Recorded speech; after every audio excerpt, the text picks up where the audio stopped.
मैं M.R. भेंडोडेकर, स्नातकोत्तर अध्यापक, जवाहर नवोदय विद्यालय वालपई, उत्तर गोवा, आपका सहर्ष स्वागत करता हूँ। आज कक्षा 12वीं के दूसरी कविता पतंग, जो आलोक धनवाजी द्वारा लिखी गई है, उसके बारे में जानकारी लेंगे। सभी को कहानी सुनना, खेल खेलना बहुत रुचिकर लगता है। भारतीय खेल में विटी दांडू, गिलोरी, सूरमान, हुतुतु, खो खो, ये खेल बहुत पसंद के होते हैं। वैसे पतंग उड़ाना ये भी एक खेल अच्छा होता है। गुजरात जैसे राज्य में मकर संक्रांति के समय पतंग उड़ाने का खेल खेला जाता है। पतंग उड़ाने के लिए खास करके सभी लोग छत पर चढ़ते हैं। पूरा दिन एक दूसरे के पतंग काटने का खेल खेलते रहते हैं। ऐसी एक कविता जो आलोक धनवाजी ने लिखी है, जिनका जन्म 2 जुलाई 1948 बिहार में मुंगेर जनपद के अंतर्गत बेल बिहमा गांव में हुआ था। कविता को नई पहचान देने वाला ये नया कवि है। पहली कविता वाम पत्रिका में 1972 में प्रकाशित हुई। उसके बाद कविता का सिलसिला शुरू हुआ। उनकी कविता की भाषा एकदम सरल, सहज और प्रभावीमयी है। बिंबों का प्रयोग करना उन्हीं से ही सीखा जाता है। ऐसी एक कविता जो पतंग, इसके बारे में आज हम जानकारी ले रहे हैं। भाद्रपद का महीना बीत चुका। इस महीने में बहुत ही तेजी से बारिश हुई। बारिश के बाद शरद ऋतु आई। इस ऋतु में हल्की सर्दी शुरू हो जाती है और मानो जैसा अंधेरा खत्म हो गया और सवेरा हो चुका, ऐसा महसूस होता है। शरद का सवेरा खरगोश की आंखों जैसा लाल भूरा था। शरद का उज्जवल मास इस तरह उमंग, उत्साह और चमक से भरपूर होकर छा गया, मानो कोई उत्साही बालक कई पुलों को पार करके अपनी चमकीली साइकिलों को तेजी से चलाते हुए, जोर जोर से घंटियां बजाते हुए तथा पतंग उड़ाने वाले बच्चों को चमकीले इशारों से बुलाते हुए आधम का हो।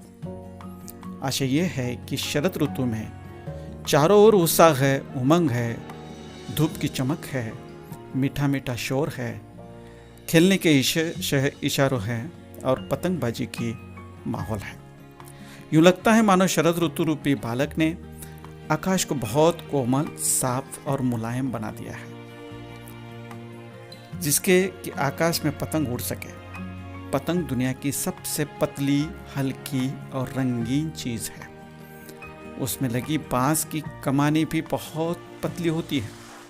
जब पतले कागज और कमानी से बनी पतंग आकाश में उड़ती है तो बच्चे खुशी के मारे सीटियां बजाने लगते हैं तथा किलकारियां मारने लगते हैं।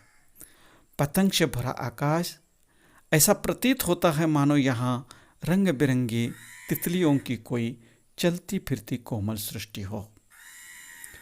इस उपर्युक्त पंक्ति में भादो यानी भाद्रपद मास, जिस महीने में अधिक बारिश होती है, शरद, यहाँ भी आपको दिखाई देता होगा कि शरद ऋतु इस तरह से हमारे 6 ऋतु होते हैं, उसमें से सर्दी का मौसम शुरू होने वाला समय यानी कि शरद। किलकारी, खुशी में कूकना, चिल्लाना।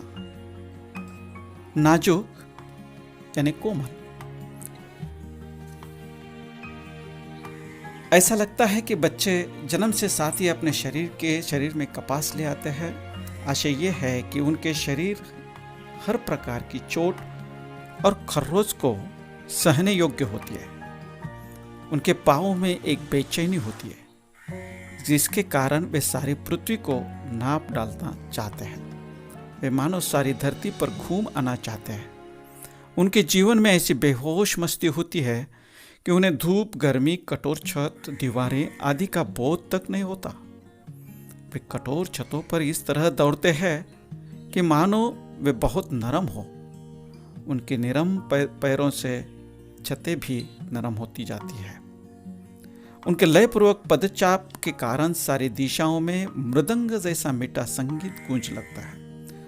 प्राय वे चलते हैं तो झूला झूलते हुए झोंकों के समान चलते हैं। वे छतों के खतरनाक किनारों पर पतंग उड़ाते हुए भी ऐसी गतिविधियां करते हैं मानो पेड़ की लचीली डाल से लटक कर लचकीली गति से झूल रहे हो।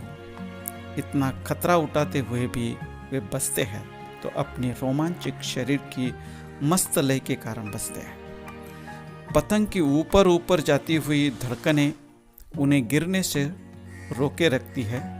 वे पतंग मानो अपनी डोर के सहारे इन तरंगीन बच्चों को संभाले रखती है। यहाँ पर कपास यानी मुलायम के लिए लिया गया एक शब्द है। जिस तरह से कपास एकदम मुलायम होता है वैसे बच्चों के पैर एकदम मुलायम और जहाँ चलते उधर उनको मुलायमता महसूस होती है। बेसुध यानी कि तल्लीन। मृदंग एक वाद्य यंत्र है। पेंग भरना यानी झूले झूलना।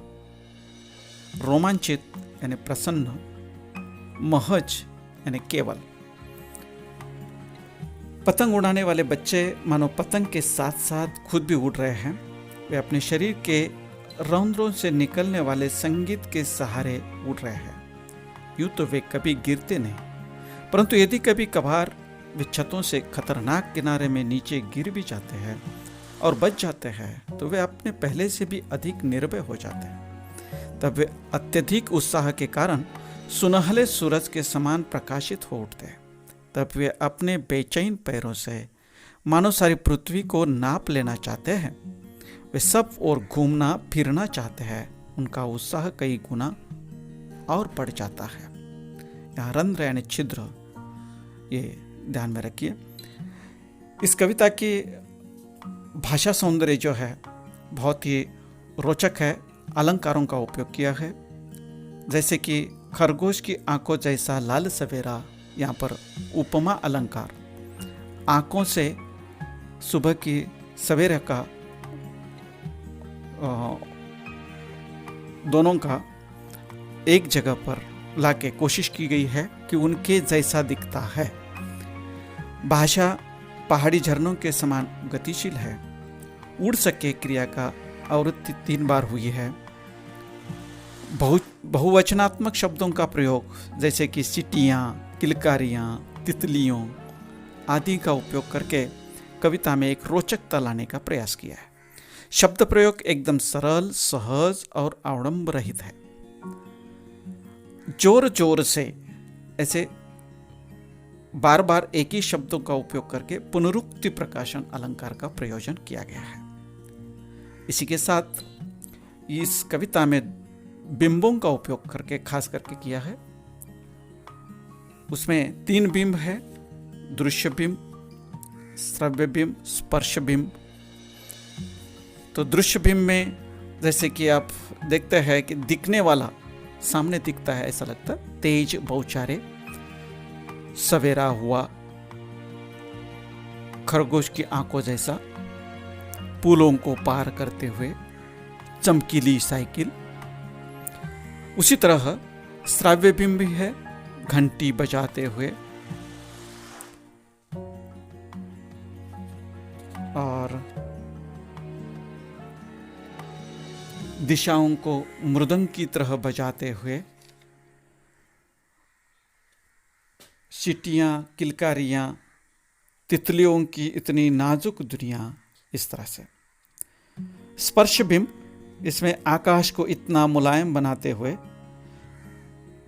अपनी नई साइकिल, चमकीली साइकिल चलाते हुए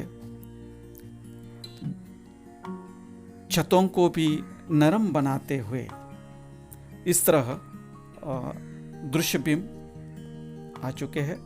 पृथ्वी और भी तेज घुमाती हुई आती है। ऐसे दृश्यों को अपने सामने, आंखों के सामने खड़ा करने का प्रयास कवि ने यहाँ पर किया है। कविता पूरी तरह से आप थोड़ा सा पठन कर लीजिए।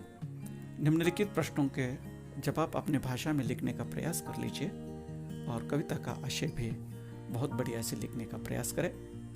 धन्यवाद।